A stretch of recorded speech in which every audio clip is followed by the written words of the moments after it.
500 سال کی عبادت، ایک کٹورا پانی۔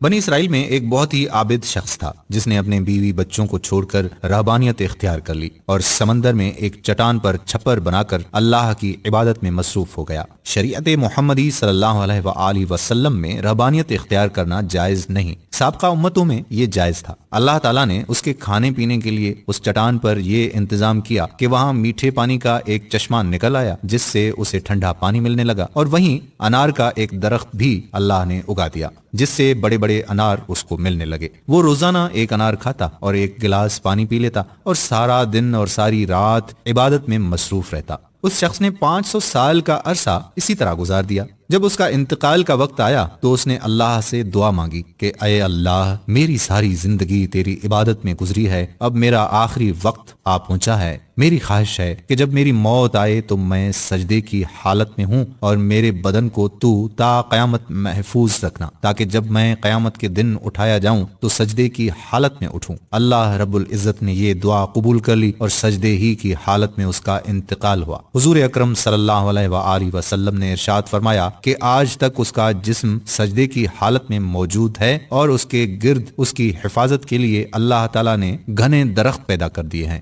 لوگ اس جگہ جاتے ہوئے گھبراتے ہیں، اگر لوگوں کی رسائی اس مقام تک ہو جاتی تو وہ مقام پوجا پاٹ کا مرکز بن جاتا۔ اللہ تعالیٰ نے وہاں بڑے بڑے اور گھنے درخت اگا کر لوگوں کے دلوں میں اس جگہ کی ہیبت پیدا کر دی تاکہ لوگ شرک میں مبتلا نہ ہو جائیں۔ نبی کریم صلی اللہ علیہ وآلہ وسلم نے فرمایا کہ مرنے کے بعد بارگاہ الہی میں جب اس کی پیشی ہوئی تو اللہ تعالیٰ نے ارشاد فرمایا کہ اے میرے بندے، میں نے اپنے فضل و کرم سے تجھے بخش دیا اور ملائکہ کو حکم دیا کہ میرے اس بندے کا نام جنت کے اعلیٰ مقام میں لکھ دو۔ اس عابد کے دل میں خیال پیدا ہوا کہ میں نے 500 سال تک عبادت کی، بیوی بچوں کو چھوڑ دیا اور ساری دنیا سے بے نیاز ہو کر سمندر کی چٹان پر بیٹھ کر عبادت میں مصروف رہا، اور آج اللہ تعالیٰ فرماتے ہیں کہ میں نے تجھے اپنے فضل سے بخش دیا، تو میری وہ عبادت کہاں گئی؟ کم از کم میری دلجوئی کے لیے ہی کہہ دیتے کہ تیری نمازوں، تیرے روزوں اور تیرے ذکر و فکر کی بدولت تجھے بخش دیا، بلکہ اس قدر عبادت و ریاضت کے باوجود کہا جا رہا ہے کہ ہم نے اپنے فضل سے تجھے بخش دیا،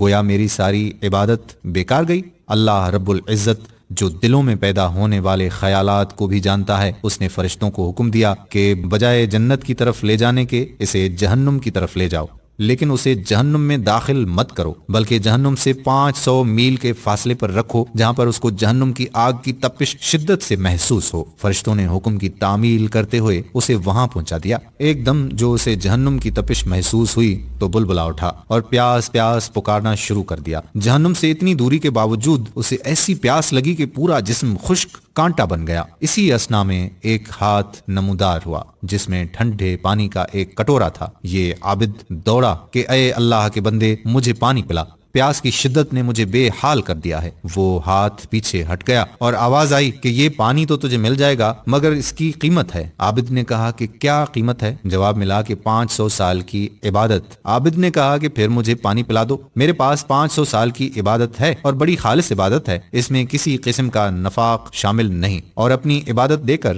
ایک کٹورا پانی حاصل کر لیا۔ جب پینے کے بعد کچھ جان میں جان آئی تو اللہ رب العزت نے فرشتوں سے کہا اس کو واپس لاؤ۔ فرشتوں نے اسے پھر اللہ کے دربار میں پیش کر دیا۔ اللہ رب العزت نے فرمایا کہ اے میرے بندے، اب 500 سال کی عبادت تو نے پانی کے ایک کٹورے کے بدلے میں دے دی، لیکن دنیا میں تو 500 سال تک جو چشمے کا ٹھنڈا پانی پیتا رہا اس کا حساب دے۔ سمندر کی چٹان پر میں نے تیرے لیے انار کا جو درخت لگا دیا تھا اور تو 500 سال تک اس کا پھل کھاتا رہا، اس کا حساب دے۔ تو نے دنیا میں میرے پیدا کردہ ہوا کے جتنے سانس لیے ان کا حساب دے۔ ان کے بدلے میں تیرے پاس کتنی عبادت ہے؟ ہم نے تجھے صحت دی، دیکھنے کو آنکھیں دیں، سننے کو کان دیے، بولنے کو زبان دی، اس کے علاوہ ان گنت نعمتیں میں نے تجھے عطا کی۔ ان تمام نعمتوں کے بدلے میں کتنی نمازیں، کتنے روزے، کتنے نوافل لے کر آیا ہے؟ تو نے 500 سال تک اگر عبادت کی ہے تو اس عبادت کے لیے میں نے ہی تجھے طاقت و ہمت عطا کی تھی۔ اس طاقت کے بدلے میں کتنی عبادت تیرے پاس ہے؟ تجھے عبادت کرنے کی طاقت ہم نے دی، ارادہ ہم نے دیا، توفیق